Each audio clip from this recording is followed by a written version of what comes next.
in 314 for a shooting at Century Theaters. They're saying somebody's shooting in the auditorium. Roger, keep your fires west of the smoke. You're cleared hot. An officer hit. Send me the world. Don't go over that fence. Don't go over that fence. Grab the shotgun again. Welcome to Tactical Tangents.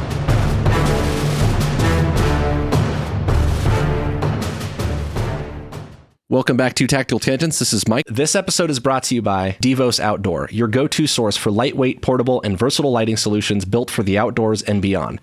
Whether you need scene lighting for public safety emergencies or reliable area lighting for your campsite, Devos has you covered. Their LED lanterns offer variable outputs and color options with Bluetooth remote controls that provide a complete ecosystem of lighting in a compact and easy-to-deploy package.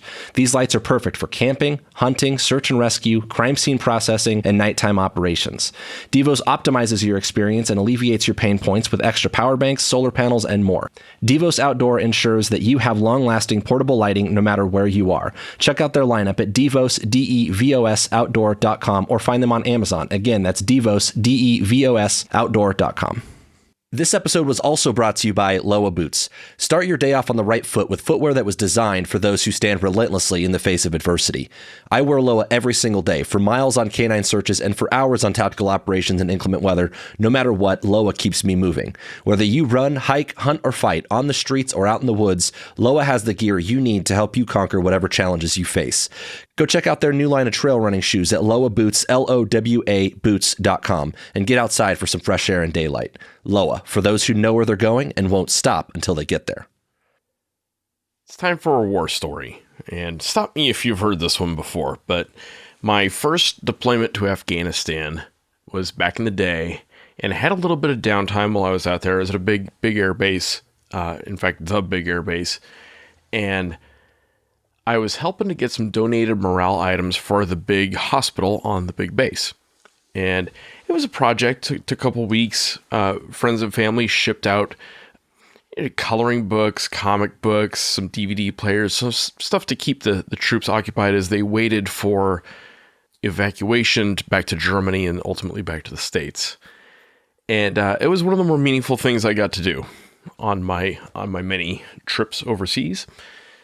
And there was one particular night where the docs and the nurses were particularly excited. And this is a combat hospital. This is not a place where docs and nurses are typically very excited. Yeah, when we say excited. Yeah, they were kind of happy, giddy, bubbly. And I'm like, what's going on? They took me kind of to a back wing of the hospital, and there's this little Afghan kid. He was about the age of my kids that they are now. Maybe 8-10 years old, and he was mangled. Very clearly had shrapnel wounds through his whole body. I remember he probably lost an eye. His head was bandaged in such a way it looks like he probably lost an eye in the process. And the docs and the nurses were hugging each other, and there was an Afghan family there, and they were crying, and they were hugging the nurses. And I was a little confused by this. I'm like, what's the story here? And one of the docs pulls me aside and is like, we've been working on this kid for 2 months and we just got him to sit up and talk. And I pulled the doc a little further aside. I'm like, did we do this? Was this a bad bomb? And he's like, it wasn't like that. This kid was playing in a playground full of other kids in Afghanistan, and a guy took a wheelbarrow full of explosives and walked into the middle of them and detonated himself. And before that event happened for me, before I saw what I saw in that hospital, I had this sense that maybe the good guys, the Americans, aren't as good as we sometimes think we are, and maybe the bad guys aren't as bad as we think they are. Maybe they're just misunderstood.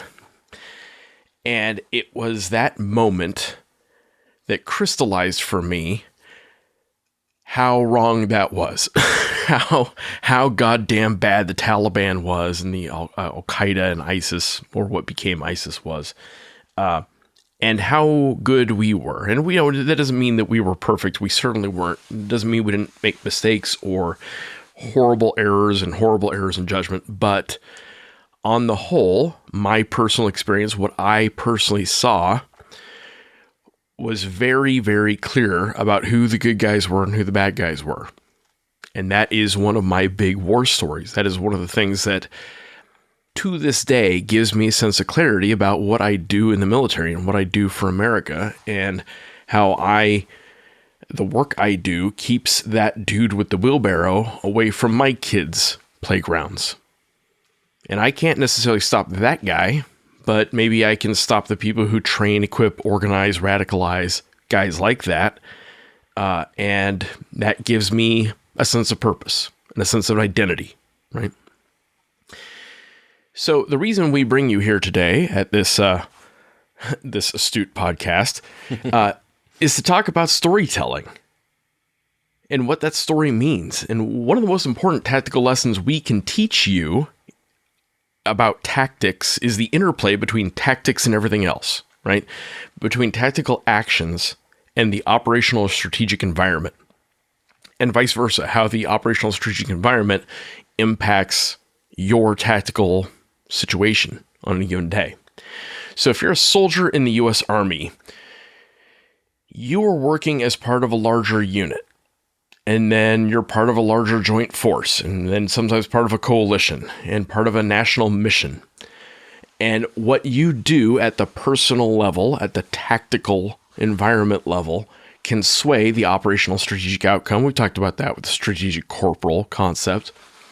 But likewise, the national vibe can have a very direct impact on you at the tactical level. And if you don't believe me, there was this little war back in the day called Vietnam. Never heard of her. Yeah. So it may sound a little squishy. Like, I didn't sign up for an English class. I don't need to learn how to write a poem for Jim and Mike. I'm here to learn how to shoot guys in the face. Well, I'm here to tell you, hang with us for a minute, because this stuff's important. This is going to impact when and how you have to shoot people in the face. And once you do, how you need to tell that story. Especially when it gets weird. Yeah. So fighting is fundamentally psychological. Let me say that again. This is huge. Fighting is fundamentally psychological. The war doesn't stop because you killed more of them. If it did, a lot of wars would have stopped a lot earlier, right? It stops because the ones you didn't kill decided to quit. And about the psychology of this, when it comes to stories and impact, there's a saying that the history books are written by the winners. Yep. And there's a lot of other sayings probably along those lines. But when you think about history and what the people will say, what your kids and, for generations, what people will say about our times, right? There's a quote attributed to Winston Churchill about this. Someone said, what will the history books say about you? And he said, well, as it happens, I intend to write them. Yeah. But I mean, for generations, right? Like the things that we collectively are involved with, our era, our time, are things that will be written into books, right? One way or the other. So storytelling does have impact, and words here matter. Word choice matters. The narrative of a story matters. The attention of your audience matters. And you can have a really, really important story or perspective of a story, and if it's told poorly, it won't be paid attention to. And then you can have a well-told story that gets a lot more attention, even if it's only partly true. And here's a hint, that's usually the case. Or even maybe just not as important, but it's told well and it's engaging and compelling and embellished or whatever, but people will listen to that.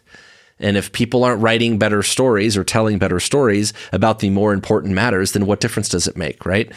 If you think about how Hitler came to power, Hitler came to power largely by the use of his words. And sure, timing was a big part of it. The state of Germany during his rise to power and the state of global affairs around Germany and the rest of the world. But he was able to use those things with his narrative to rise to power in a quote unquote legal and largely consensual way.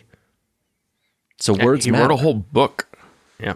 So it wouldn't be a podcast if we didn't talk about Nazis in World War II at least a little. Like, we're required by law to mention at least once or twice. We've crossed the end of the 40s threshold, so I think we have to. It checks. But Mike has a good point. Narrative has power. We humans were wired to learn and to follow through storytelling. We want to hear a story. That's why books and movies and TV shows exist, right? Campfire stories exist.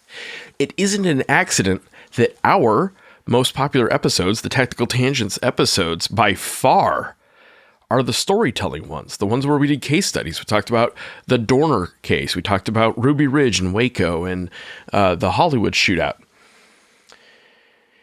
Because people want to hear the story and they want to know. And they want to take the lessons from them. That's how we learn, is from hearing other people's mistakes. And a good narrative, a good story, makes your case stronger.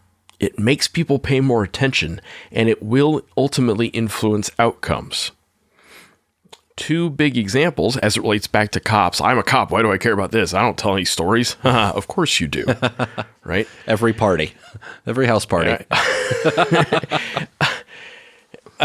Every police report, you're telling a story. Yeah. Right? So two examples of where this has tactical impact on you is what's that acronym? AAA, American Auto, no, ACAB. What is ACAB? All cops are bastards. I saw that on 1312, they say too. I saw it on eHarmony and Instagram and stuff. That's funny how much people will put shit like that in like their dating profile. Like they don't want to date cops, so they put sad state. I'll bet there's a story there, right? So all cops are bastards is a narrative, right? In one narrative, on one side of the story, the cops are the bad guys. This might surprise some of the cops listening, but like that's a thing, right?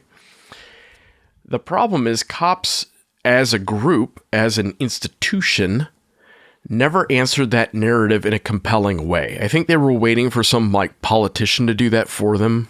You know, some head of state or head of their state or someone to like make the case for them. Just never happened, as far as I could tell. The problem is this narrative has very real impact operationally, right? Your reduced credibility affects your ability to lead. It reduces your freedom of action. It handcuffs you, figuratively, so to speak. Procedurally, right? Your ability to chase people goes down. Your ability to get the benefit of the doubt from the public goes down, and that's huge. And it also impacts recruiting and retention. People who would maybe make really good cops don't want to because they don't want the stigma that comes with it. Yeah, I think one of the things that kind of came with this, and this was a lot of the post-Ferguson and BLM and all those, we had kind of that era, that shift in policing where this all cops are bastards thing came up. And even among law enforcement, there was a big disillusionment that happened. And that disillusionment led to a lack of engagement. And that lack of engagement led to a fracture in community relations, right? We lost perspective and we weren't able to go and tell versions of the stories that felt like they were authentic and personal and like connecting with others, right? And cops just kind of threw their hands up and looked the other way, and it became very us versus them. And people didn't want to engage on either side of that argument. People just stopped engaging with each other. And maybe with more personal narrative and storytelling, some bridges could have been built. I don't know. I'll give you two key examples off of what Mike just said. Off of Ferguson, I remember a mom telling what she understood to be that story, and her saying his last words is he was asking for his mama. And every mom on the planet could feel that story, right? Yep. And what was the response from every cop on social media? Well, you're not a cop, so you don't understand. Is that a compelling story? Does that Does that counter that narrative at all? No, it doesn't, right? Another example of this is the narrative about the militarization of police. And it doesn't take much storytelling. You see the police Bearcat driving down the street, it looks an awful lot like cops have a tank. You see the cops dressed out in multicam and body armor or night vision goggles, it looks an awful lot like they're playing dress up as Delta Force. And so what's the counter narrative? What's your side of the story? Well, there's the 1033 program, and it reduces costs because of cost sharing from the surplus. That's not a story. That's not compelling. And most people don't pay attention to your budget. No, they don't care. They want you to, they want to defund you. Yeah. Right. Those same people also want to defund the military, right? They want us to have a bake sale to buy a bomber. So there we are. But there has never been a counter narrative that meant anything, right? Especially at the national level. So I don't know, maybe consider giving a personal example or a case study of where and why that surplus gear mattered. Yeah, and it's tough to not do this in a patronizing way. You could tell this story of this like one-off case that something happened and, oh, look at this one time we were able to use this one thing and it actually worked out. Let's do a media release. It's like, no, this should be just a kind of an ongoing deal. One of the things that we got a lot from the DRMO, the 1033 program, was literally like old first aid kits, and they were still serviceable first aid kits. They were just nothing special, but we picked the hell out of all they had quick clot combat gauze, and we pick them all out of there. Israeli bandages. For a while we were passing these things out before we started issuing better stuff across the agency.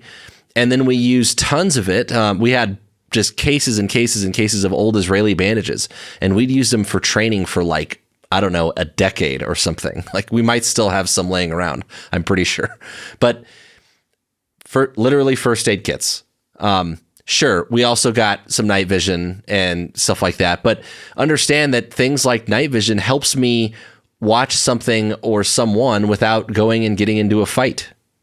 It helps me with some standoff, right? We got some armor, right? The armored vehicles that Jim talks about. Again, the armor helps us slow things down and be more defensive rather than offensive. And then we got stupid stuff like pouches and seatbelt cutters and really nothing fancy or earth-shattering. But in a vacuum, it's easy to write the narrative that, well, the military is equipping law enforcement. And unless you tell a better story, that's what people are going to run with, right? And how many people in your town, Mike, have heard that story about the Israeli bandages? Yeah, probably zero. Probably zero. Zero is right? my guess. Yeah. Jim said a couple things earlier too that stood out to me. One is every police report is a story. And I think that's actually really, really important. And I tell this to people when I write use of force cases, especially like if I'm mentoring a new guy or when I was a field training officer when I still worked in patrol.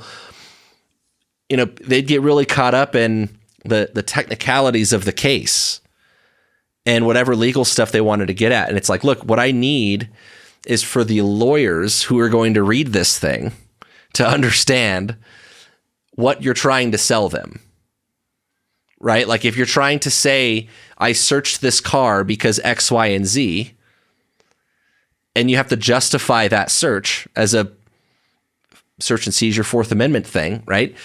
Then you need to write that story in a way that says, like, let me take you back to this night. Let me put you in the front seat of my car at 2:00 in the morning, cruising down XYZ roadway in the number 2 lane at about 65 miles an hour when I encountered this, right? Like put them in the seat with you and help them understand what you saw and what happened. And yes, you got to hit certain criteria along the way, but what makes it easy to read and understand at the end of it is if it's cohesive in that sense, right? If it's a good story. And that doesn't mean you fluff it up and you fill it full of bullshit. It just means that you have to be engaged enough to recognize that like the context, the entire situation matters, not just like some bullet point criteria, right? And where this takes me is we had a prosecutor on the podcast a long time ago. He was running for county attorney in my area. His name's Jonathan Mosier, and he came on with one of our homicide detectives and did an interview when he was campaigning. And one of the things he talks about is like when he's giving closing arguments, right? And it doesn't matter how good of an attorney you are, right? And I think he used the analogy of like some actor. I think he said something like, if I had Jake Gyllenhaal come and give my closing argument, no lawyer experience at all, right? But he would crush it because he'd tell the story well. And that's the kind of thing that you got to think about in terms of being compelling. Every good legal battle you've ever seen comes with some good narrative, right?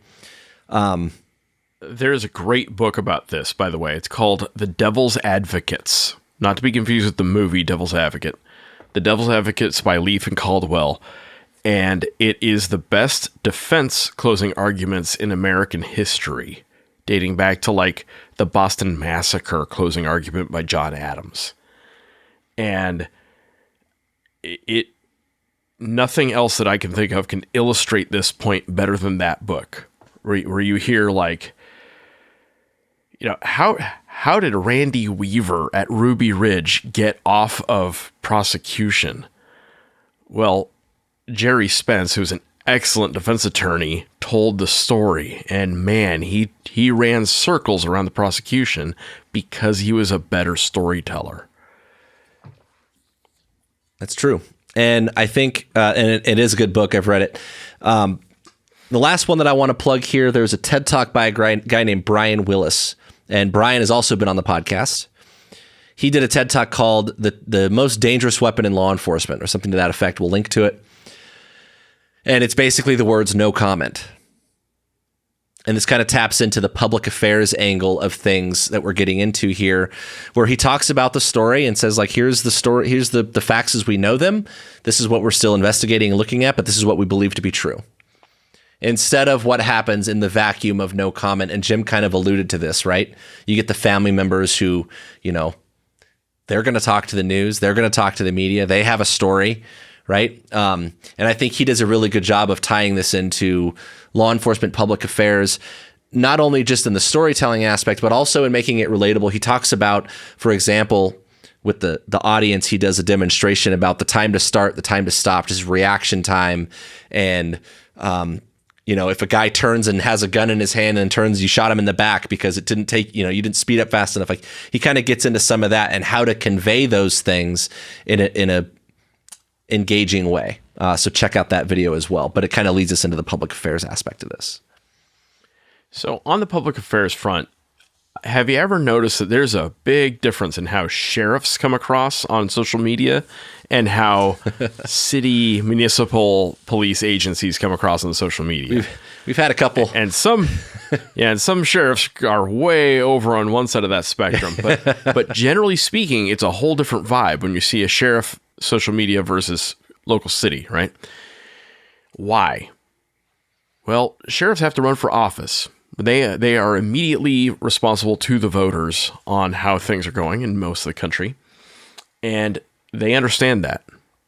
The ones who actually get elected tend to understand that, and because of that, they tend to be a lot more personable, relatable. They do, you'll notice, tell stories to convey their message and their theme and their agenda. Whereas a lot of city agencies are kind of the opposite. They kind of lean back into that no comment kind of approach, right?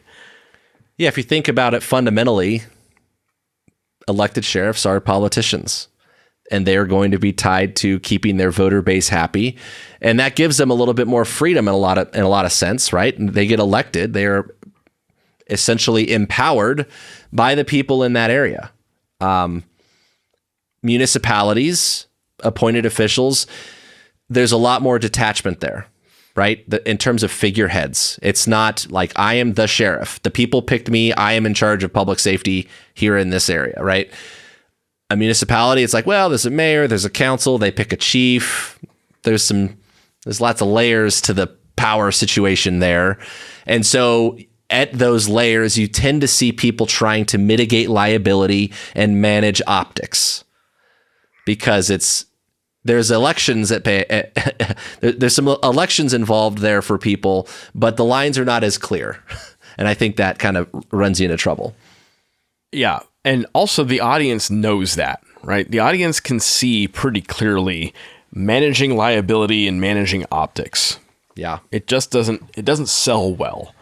And which it doesn't mean you have to be a salesman. It doesn't mean you have to tit for tat with every, angry family member who's taken things to the media or to social media. But nature hates a vacuum. And they will fill the space if you don't. So you need to have some sort of narrative. Well, I think when it comes to that vacuum and the dynamics in those, I think it applies as much to an elected sheriff as well as to a municipality, but the trap of impartiality.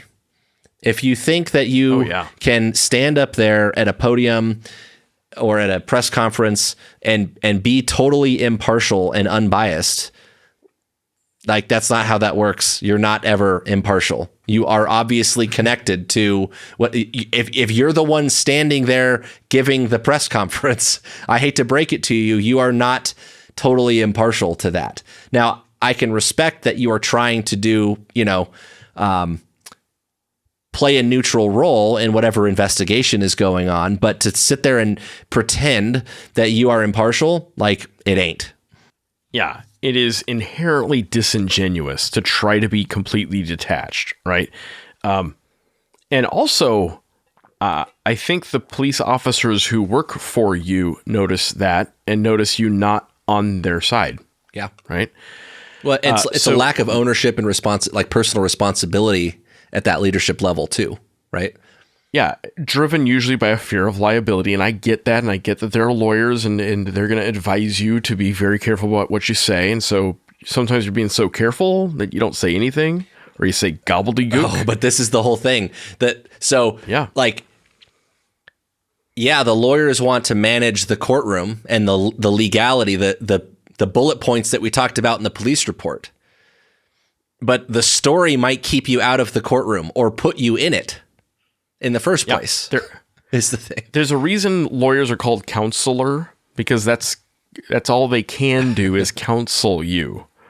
You're the bag holder. If you're the chief, if you're the sheriff, you're the bag holder. You're the one who has to make a decision about what they're counseling you to do, right? So my advice, and this is not legal advice, this is tactical advice, is don't pretend to be neutral, because you're not. And the audience can see it when you're trying to be something you're not, right? There's a difference between objective and neutral. Pretending like you don't have a side of the story undermines your credibility. You're not just there to call balls and strikes, right? And you can fight to get toward that, but it's never really going to be true.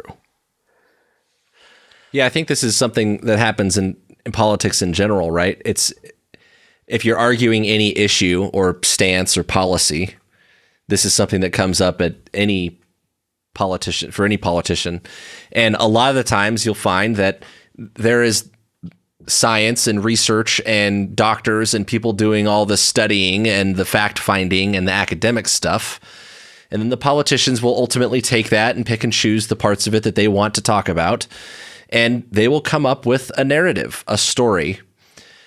And it doesn't have to be completely rooted in cold, hard facts or science. Maybe just enough to be defensible, but not necessarily perfect. What they have to do is be compelling and convincing enough to make their case. Well, and this is tricky, right? There's some nuance here. We are not telling you that bullshit is more important than facts. I understand how this might sound, right?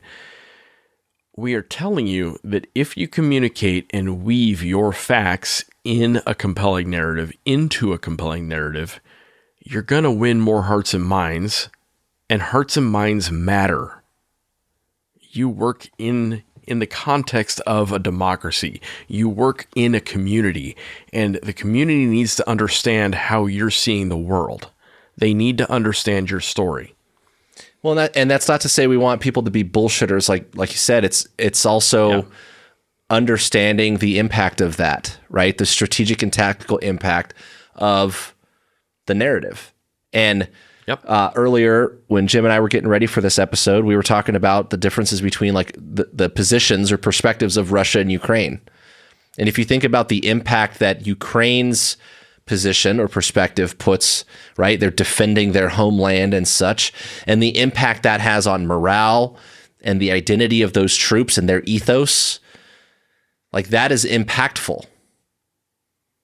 All the people being sent into Ukraine to their deaths because of, I don't know, greed or something. I don't know the best word to describe it, but for whatever that is, like that doesn't seem like it would stand up as well in your heart or mind as defending one's homeland, right? Yeah. And Jim also touched on this earlier, but this also that affects things like recruiting and retention and just your organizational resilience. There's one thing to have like individual resilience, but how as an organization do you handle those losses? And that's where those stories and the narratives matter. Yeah, and Russia has a narrative also, right? And they have like a counter narrative to all the things Ukraine is doing, and that they're pushing that counter narrative every kind of sneaky bullshit way that they can. So one of their narratives is that Ukraine's super duper corrupt. Like Russia's not. Like, They've obviously got the high ground there. Right, yeah. But that doesn't matter, right? Because they're not trying to convince Russia that Ukraine is corrupt. Who are they trying to convince? Europe and America and stuff like that, right? So they're seeding that story over and over and over. They have a theme, they have a narrative, they have characters, and they're pushing that. And if they can get that to undermine and crack the support that's keeping Ukraine in the fight, that's a win as far as Russia is concerned. Russia also has a national identity of resilience, of, yeah, we're going to lose a lot of dudes, but we're going to keep sending dudes. Yeah. That is part of Russia's identity since before World War II, right? Is we're going to melt down the German machine guns, and we're going to send another wave, and then we're going to send another wave, and then we're going to send another wave. That is the Russian way of fighting, and that is part of their national identity and their national story. Everyone's, got a method, I guess. Yeah. Quantity has a quality all of its own. Yeah. Accuracy by volume, something like that. Yep. So, Jim, you're a pilot, and I suck at storytelling. So I know all pilots. I think that's in your training, right? That's part of the. Is that? I don't know what is that like week 3 or 5 or what are you? I shit you not. This was covered before we went to pilot training. One of the rules of storytelling is it only has to be 10% true. Yeah. Right. The fact that it is a good story is more important than making sure you have every detail exactly lined up. Right. So how do I tell good stories, or how does anyone tell good stories? I'm not claiming I'm a great storyteller, but I do have some schooling in this. My advice is have a point, have a flow, tailor the story to your audience, make it relatable. Convey it in a language and a style that they can see themselves in. And that doesn't mean you have to like try to talk exactly the same way they do.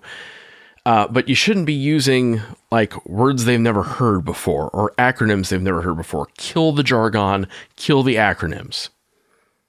Know what you're going to say before you say it.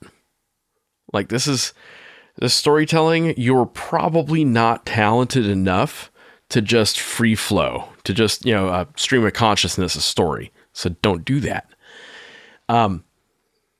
There's a method to the madness that is organizing any kind of narrative, any kind of story. And there are lots of different like outline styles you can use, but you got to have something. And a lot of that is just to keep your thoughts organized, right? A person who cannot write or can't otherwise communicate often can't think straight. Have you ever met those people? Feeling attacked here. Have you ever watched someone who has legit ADHD try to tell a story? Right? There's a way that they bounce around from idea to idea to idea to idea. Boom, boom, boom, boom, boom, right? And they're trying to address every possible fact and factor, and they're driving themselves in circles trying to do it. On the other side of the spectrum, so to speak, you have some people who maybe struggle on the autism spectrum or Asperger's who just start rattling off facts cold and like They don't even take a breath. It's just it sounds like a sewing machine or a machine gun going off. And you get lost just in the mass of what they're saying, right? So faster, funnier is a big one. And organization, have a beginning, have an end, please God, have an end, right? And then, like, where are we heading? Okay. So have a point, have a flow, tailor the story, convey it in a language they can relate to, know what you're going to say before you say it, try to be organized. That will help a lot. Yeah, so I tend to process verbally, like out loud. I talk in circles to kind of find my point, and so I tend to be very repetitive. If you haven't figured that out listening to this podcast, I don't know where you've been, but that's something I've learned about myself. That's why we call it tangents. Yeah, literally.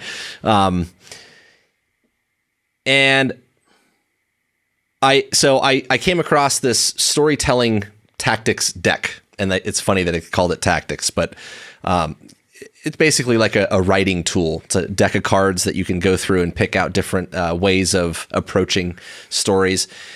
And it's been a useful tool for me. I've used it putting together some outlines and such, but some of the things that they prompt in there is like, why do you need a story?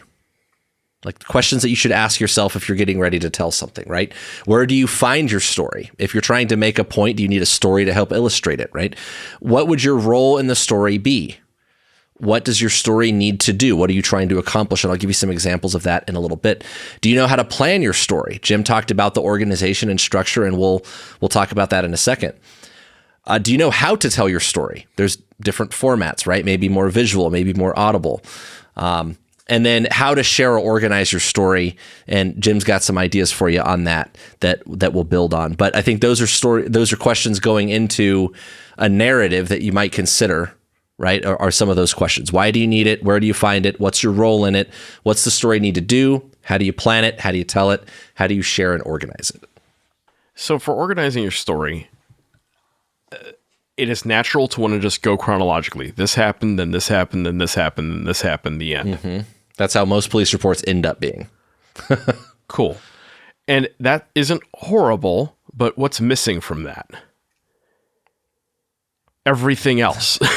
like why we care. Thoughts, feelings, insights, right? Thoughts, feelings, the setting, the characters, everything. Everything that makes a story is missing from the chronological order. Another, for professional communications, is 5 Ws. Who, what, where, when, why, how. I can work with that if in the course of the story I can answer the 5 Ws. That's a big win. This comes up at work a lot. People send me an email and it's missing like 3 of the 5. And I'm like, I don't even know what the fuck you're talking about. So there are tons of different outlines out there. 2 that I have found useful are FIRAC and major thesis, minor thesis. Don't let that scare you. We'll explain. So FIRAC was a thing I learned doing undergrad, writing legal related essays. So FIRAC, F-I-R-A-C, is facts, issues, rules, analysis, conclusion. Facts, what happened. Issues, like what is it that we're arguing about? Rules, are there actual rules? Like, is there a statute? Is there a Supreme Court case? Something like that. Analysis. How do my facts fit this rule and this issue? And conclusion, what do I want to do about it? So is that a story? It can be, but really it's a persuasive statement. Facts, issues, rules, analysis, conclusion. So in a law enforcement context, that might sound something like this. Our agency received a call about a man with a gun. When we arrived on scene, officers saw a man with a gun, and they shouted at him to drop that gun. He did not drop the gun, so they shot him a bunch of times and arrested him. Those are the facts. Those things happened. No one is debating those things happen. Cool. At issue is whether the use of force was justified. You, kind citizen, might be wondering whether we think this was a legit shoot. Well, as it happens, there are some rules about this. The statute in the state of Nebrahoma, or wherever the hell you live, is that officers can use deadly force to protect themselves and innocent bystanders, per statute 123A.69 or whatever. Cool. Our position, based on our investigation or based on an independent investigator from another agency that we brought in to check us out, is that their shooting met the criteria for justified use of force. In conclusion, our officers have returned to duty, and the man with the gun who we shot a bunch of times is going to face a lengthy prison sentence when he gets out of the ICU. Facts, issues, rules, analysis, conclusion. Yep. Was that pretty clear about what happened, why it happened, how it happened, and what we're doing about it? Yeah. Did you hear a lot of passive voice in that? Like, and then he was shot by officers on the scene. Officers rendered aid as appropriate. No. Okay. I didn't add a bunch of extra junk. Okay. Another approach is major thesis, minor thesis. Now, Mike and I in high school, as it happens, went to the same high school, and I think we had the same teacher. I think we had a guy named Bob Levi. Yes. Bob Levi is an institution at our high school, and he was a tough teacher. Levi, as it happens, is an anagram for evil.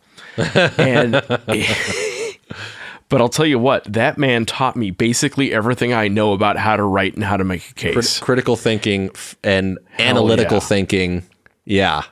Awesome. Because if you can't write clearly, you can't think clearly. So you got to think straight in order to write straight. Okay? Great teacher. Just to give you an example, Mr. Levi had a stamp on his desk with a big letter F on it. And if you turned in a paper with the words it, things, like, or fair, he would stamp your paper with an F and hand it back to you. They just were straight up not allowed. Yeah. Yeah. He was a tough teacher, but man, he taught me some things, right?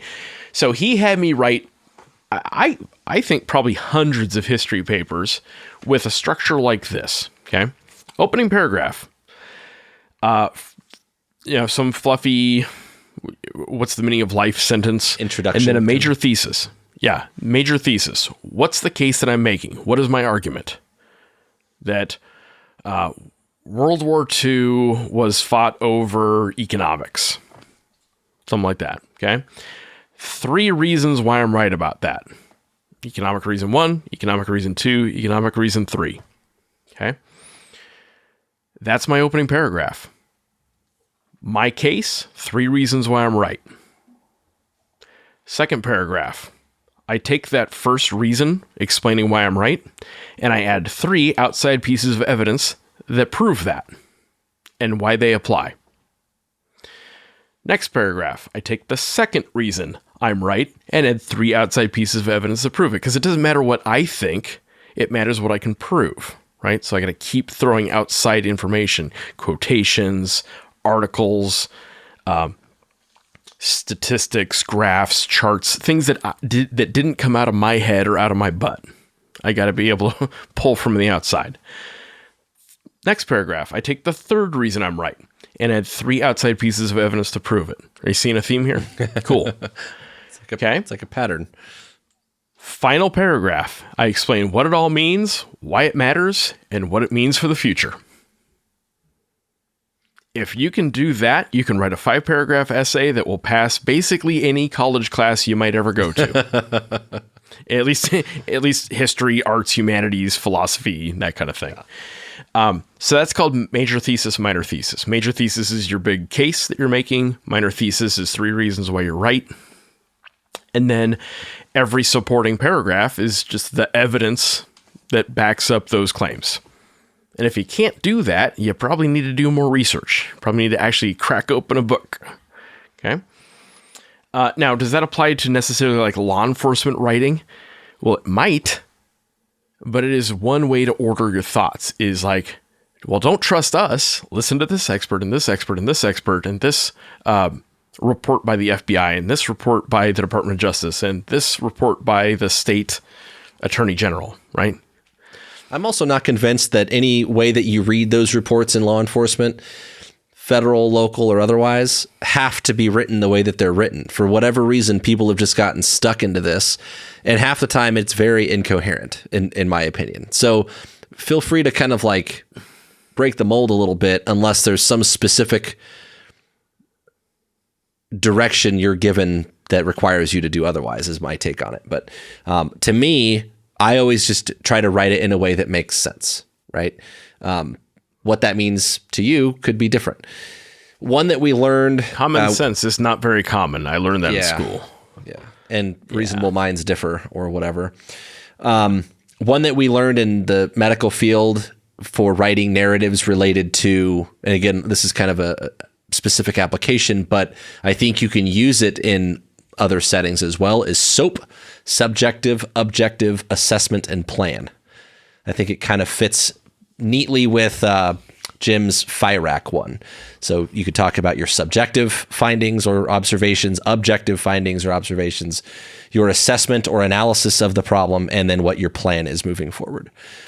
So the idea in this storytelling thing is you have a story to tell, you're trying to figure out how to tell it, and then there's also the purpose of it. And that can be, this is again stealing from those card decks that I use from time to time. But stories can do a lot of things. They can connect.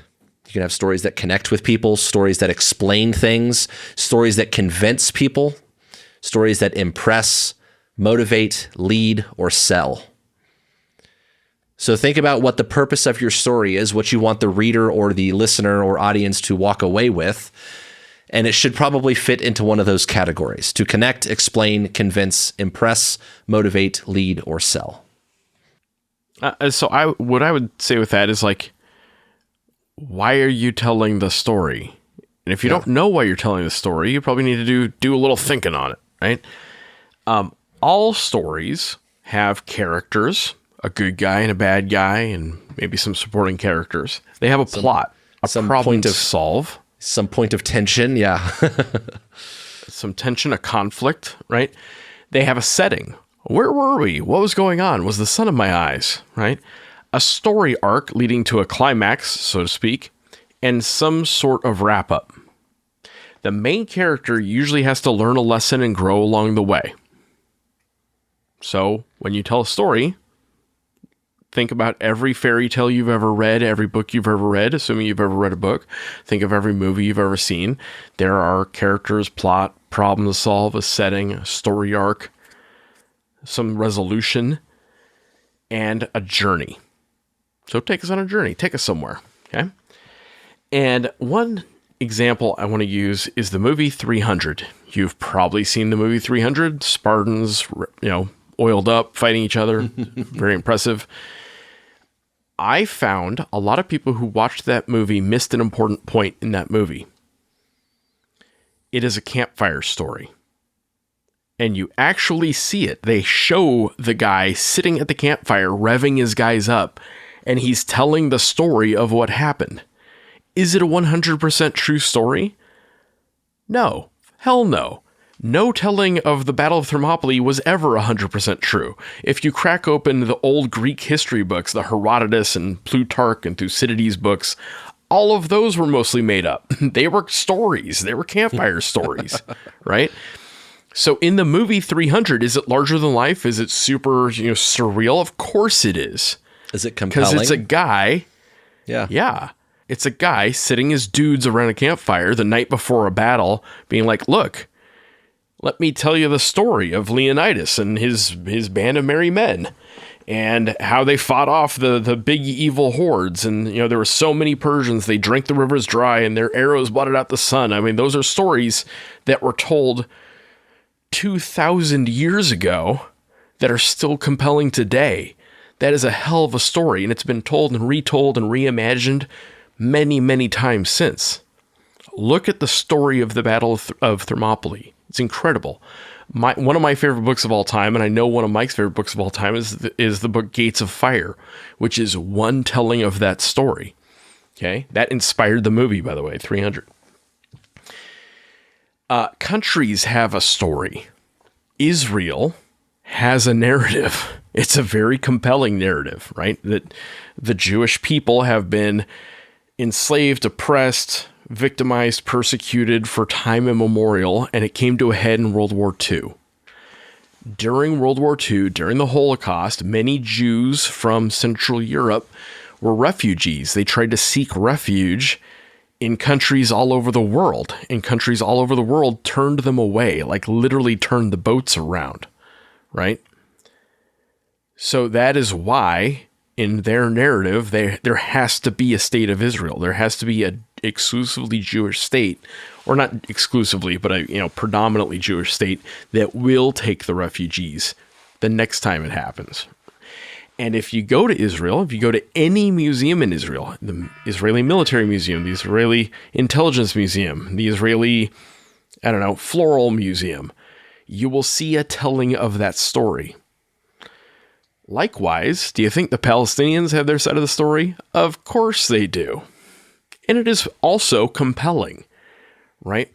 These competing narratives are the basis of a war that's been going on for longer than I've been alive. That should tell you something, right? Kind of jumping around a little bit, and I'd hate to do that while I'm telling you a story, but here we are. Jumping around a little bit, consider your personal origin story. How'd you become you? You should be able to tell that story, because that's a story you need to tell at every job interview, every selection panel you ever go to. Came up today, I was reviewing records for promotions for non-commissioned officers in my organization.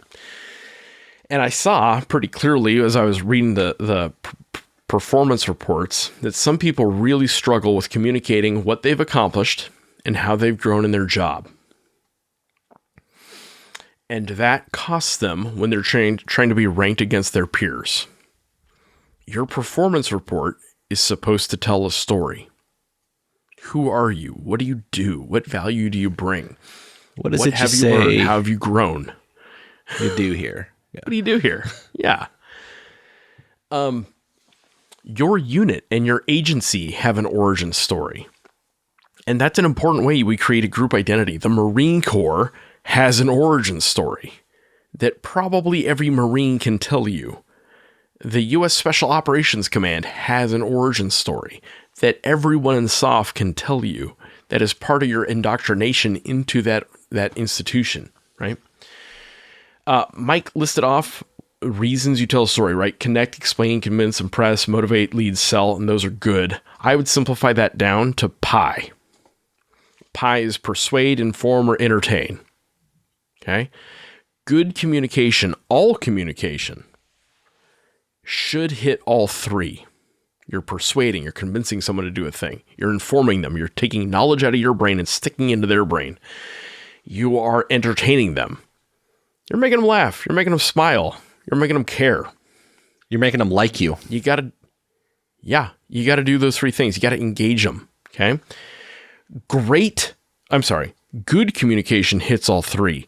Great communication requires you to know which one you're trying to hit in that moment. Like, if the audience is already sold, you don't have to keep trying to sell them. You don't have to keep convincing them. If the audience already has the facts, you don't have to keep regurgitating facts at them. And you will lose an audience pretty quickly by doing that. So read the room, read the audience, and have some empathy for the reader or for the listener. Okay? I like that. That's huge. I'm big on the word flow when we're writing a story or telling a story. You need a flow. We start, we go somewhere, we end. We go on a journey. We end at a lesson or a theme or a message, okay? You need a flow, but that doesn't always mean being predictable. It doesn't always mean straight chronological order. You can do it chronologically. That is a choice, but it's not the only choice. When I say flow, often what I mean is like, just don't stop the story or fall off track while you're telling it. If the audience is sitting there asking like, and then, or get to the point, where are you going? You're probably losing them, right? Sums up most phone calls I have with Jim. Yeah. Mike is like, ooh, squirrel. And I'm like, where are we going, Mike? Okay.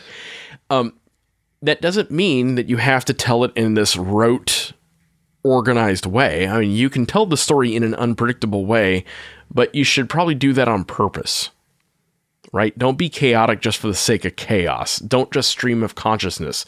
Ooh, squirrel. Ooh, shiny object. Ooh, I thought about this. Ooh, what about this? Oh, one more thing. Don't do that when you're telling a story. Just tell the story. Get to the point. Okay? You should know where you're going and what the punchline of the story is before you start telling the story. And if you are going to jump around, do it on purpose. Consider like the movie Pulp Fiction, right? It starts in the middle of the story and then it kind of bounces around, but it takes you somewhere, okay? Any movie that starts with the phrase like, well, you're probably wondering how I got here. That is a method of storytelling. But that doesn't mean you have to do that in a police report. Or maybe it is. Dear Chief, you're probably wondering why you're getting this phone call right now. No shit, there I was. Yeah. No one was more surprised than I. Yeah. So we talked about some story purposes, right? The stories that connect, explain, convince, impress, motivate, lead, sell. I really like Jim's pie version of that, and particularly being able to go from one to the other and knowing where you're at. I've been in audiences where it's like, okay, you sold me, like, tell me what to do now. Like, so I think that's important. One thing when it comes to flow for me is, and again, going back to these cards that I'm stealing ideas from, it's a good way to capture some of it, is what's the goal or objective? So you have a purpose, you want to connect with people, you want to entertain people, whatever it is, but in terms of like what you're trying to actually accomplish with that, here's a list. Is it to get people excited? Is it to clarify your mission? Or I guess convey your mission, teach your mission? Is it to get attention to something? Is it to make a story matter? Which I think is important in the context of several things we've talked about tonight. To find common ground. See media or public relations, right? Establish credibility. Motivate your team. Predict the future, which I thought was an interesting one. Worthwhile, right? Worth considering. Not be dull or to entertain, essentially, right? To win trust, to help others succeed. Let me show you the way. To sell an idea, to warm up with stories. I think this is a good one too. A lot of times we use stories to illustrate some other point, right? To teach something and it's kind of a head fake. It's a lead in. To avoid the blame game, or maybe reading into that a little bit, maybe to play the blame game and to make sure it's not you. There's a bad guy. Yeah. It's that guy. To focus on change or to show hidden value. So just some ideas in terms of what you're trying to accomplish when you tell this story and you're trying to get the flow. Like, what do you want people to take out of this? I think those are some that can be helpful. I'll rattle them off real quick again, just to help you get people excited, clarify the mission, get attention, make a story matter, find common ground, establish credibility, motivate your team, predict the future, don't be dull, win trust, help others succeed, sell your idea, warm up with stories, avoid the blame game, focus on change, or show hidden value. Just some ideas of where you can take a story. And ideally, you connect your stories to create an overarching narrative, right? What is your police agency's big external message? That's a thing I would want my chief or my sheriff to tell me. Hey, what is our message to the outside world? Let's talk about it. This is what we want the whole world to know about us. The punchline. Yeah. Okay. Yeah. And the theme across several stories, across several articles, several press releases, several interviews, this is our story to the world, our narrative, right? What's our internal story? What do we tell each other? What do we tell new guys when they come into the unit? Hey, this is our identity. This is what we're about. This is our heritage. This is our history. Culture. Okay? Yeah. That's how you build a culture, is through your stories, right? Or one of the ways. Okay? Next thing I want you to consider is everybody's got a story. Everybody. Okay? Recognize when some... recognize when someone else is weaving a narrative. Recognize storytelling when you see it. And notice what their narrative about you is. That's a big part of self-awareness. What is Russia's narrative about America? What is China's narrative about America? They have a story. There might be a little bit of truth to it. Doesn't mean I agree with it, but you should probably know what it is, right? What is Al-Qaeda's narrative about America? It's a little bit more complicated than like Big Devil. Like there's more to it than that, okay? There was this dude named Clausewitz. He was one of the big thinkers in military strategy, and he was big on the idea that when countries fight each other, you can think of each country as like a cluster of three groups, like three legs on a bar stool, right? People, state, and army. And he was big on this idea that if you can drive a wedge in between those groups, you can gain a lot of advantage and leverage. So when countries fight each other, we're not just trying to bomb their army, right? We're trying to influence the people to overthrow their government or to stop supporting their military. So influencing the people has tactical and operational and strategic impact. And that's true, honestly, in law enforcement and the military, right? When we talk about the fracture between law enforcement and the community, that's really bad. And you got to recognize, like, there's a wedge, and you got to do something about it, right? It wouldn't be our show if we didn't point out that some of those parties that you listed out are injecting agitators to amplify and drive that wedge. Oh yeah, that's not by accident. If I'm the country of Stolichna, do I give a shit about Ferguson? Nope. But do you think I'm going to amplify all of those little stress points? The division between the people and fractures? State? Oh, yeah. I'm going to propagate it, amplify it. I'm going to give it all the clicks and likes on social media. And I'm going to keep that story going because that's part of my narrative, right? You might be tempted in this day and age to use AI, let AI tell the story. I can see the potential utility for that, but I would offer, like, it's not good enough yet to really lean into that for this. It will get there, but we ain't there yet. You're not helping yourself right now by going to like ChatGPT and be like, tell a story for me. Like, it just doesn't do that. What you can do is you can write a story and feed it to ChatGPT and be like, help me make this story better. And it will often help you quite a bit with stuff like that. So it's not enough to be like, oh yeah, AI. You have to know how to leverage it. Okay. Also, I want you to recognize that because narrative is so powerful and because we are hardwired for it, I need you to catch what narratives you're building in your own mind. You have a story.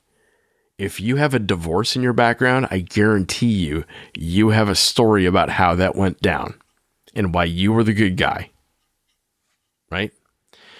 In everyone's story, they're probably the good guy. But what does that imply? That means there's a bad guy. In your story this week, is the bad guy your wife? Is the bad guy your coworker? And the reason I bring that up is motivated reasoning and confirmation bias, because they will eat your lunch. Once you have assigned someone a role in your story, it is really easy to keep telling that story, whether it honestly fits or not. One of the things Mike and I talk about a lot is the lies we tell ourselves. And once you start weaving a story about how things are going in your household or in your unit or in your agency, it is tough to get off of that cognitively. There's something in here, just as a way of describing or illustrating this, that you're the main character in your story, right? And if everyone's the main character in their story, that's a lot of movies playing at once. And there's a lot of overlap and interplay, sure, but the idea is like they're all different shows. Yeah, some are horror stories, some are action, some are Pornhub. Yeah. Yeah. But just recognize that, like, your story is not everyone's story.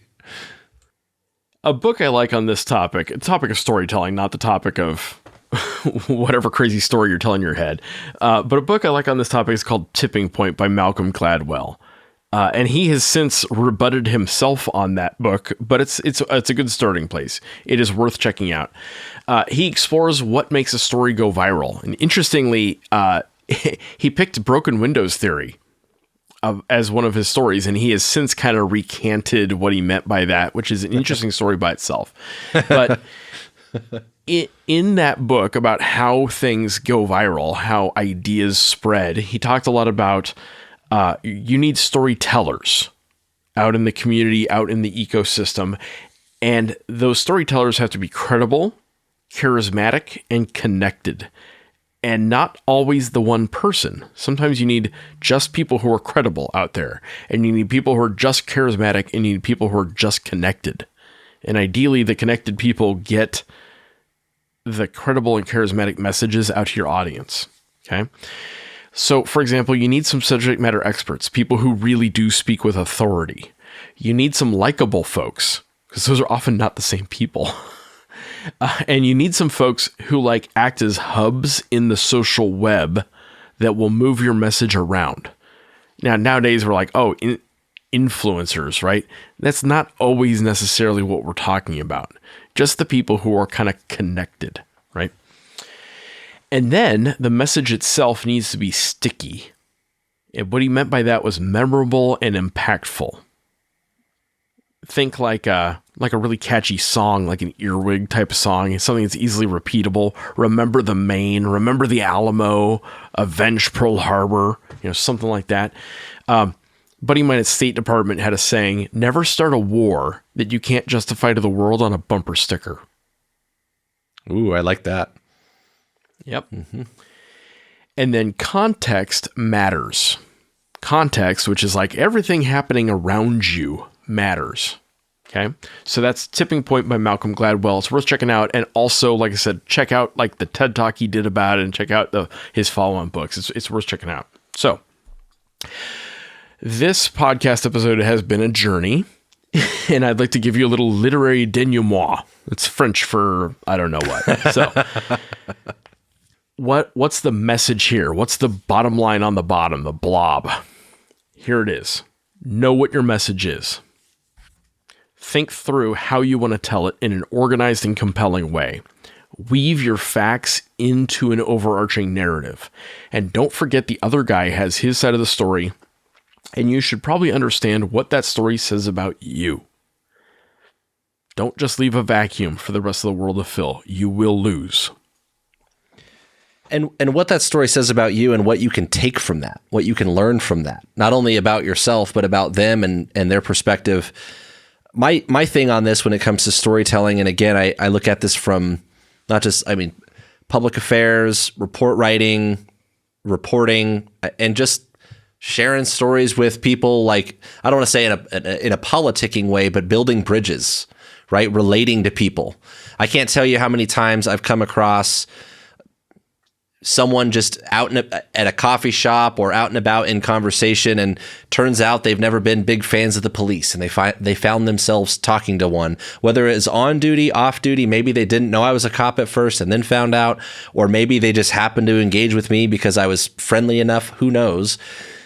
But you can shift perspectives when they're like, oh, I didn't really think about it that way. It's like, well, yeah, let me tell you a story about a time that X, Y, and Z happened. And they might have a way they feel about the police, just as an example, and you can nudge them another direction. And no one has taken the time to share with them in a way that meant anything. And so that's why I kind of use some of those, like, what's the purpose and what's the goal or the objective of your story, is to go through some of that. And take the time to listen to their story. Yes. You have to understand their narrative in order to have any chance at influencing them. Yeah. It's all about empathy in that regard, right? My big takeaway when it comes to this, and again, I'm not a great storyteller. I tend to talk too much and overshare if anything, but my thing is just don't be so clinical, right? Stories are personal, and they're supposed to be personal. They're windows sort of into your soul, if you will. And the facts and the journals and the science, those things are all important, but they need to be relatable to people and to practitioners to make any sense of it. And with that, you have to recognize that if you're going to distill those things, the facts and the science or whatever, into something meaningful and relatable and useful to the people and practitioners, recognize that your words come with a lot of power, a lot of responsibility. People are kind of dumb sometimes, it turns out. They can be swayed more easily than you think. And the words matter. The words mean things. So don't be a bullshitter. Be an ethical and moral creature, and be a leader. Use your words to do good things. That's all I got. All right, be safe out there. Be smart out there. Tell your story. Tell it well. Have an outline. All right, see ya. All right, guys, that's all we got for tonight. This episode is brought to you by 09 Holsters. We talk a lot about people, ideas, and hardware on this show, so when we invest in equipment, we always think in terms of experience first. 09 is helping you figure out how to carry the gear you need to be effective. They are built by cops, for cops, with a minimalist design and bomb-proof durability. Radio cases, flashlights, body cameras, even canine remotes, you name it, 09 has been filling a void in tactical duty holsters for more than a decade. Go see what they offer at 09 Holsters, that's ZERO, the number 9, holsters.com. 09, built to win the fight. And this is Jim. This episode is also brought to you by ManusX. We've talked a lot about the tactical fantasy on this podcast, and one of the quickest ways to break your tactical fantasies and actually improve your performance is by getting real feedback. One of the ways you can do that is with ManusX. You're not going to get better at shooting on your own. You need practice, data, and coaching. And you need to make the most of your ammo with good live and dry fire training. Manus is a family of training devices that tracks you while you train. It times and tracks everything you do in a drill and coaches you as you go. It is indispensable to taking your shooting to the next level. Go find them on manusx.com. Don't forget that we put out new episodes on the 1st and the 15th of every month. If you like what we're doing, you can have our Patreon. Give us $1 for each new episode. That money's going to go back into bringing you good content. If you want to interact with us, you could find us on Facebook, Instagram, and Twitter. We are at TacTangents. You can also email info@tacticaltangents.com. All right. That's all we got. Good talk.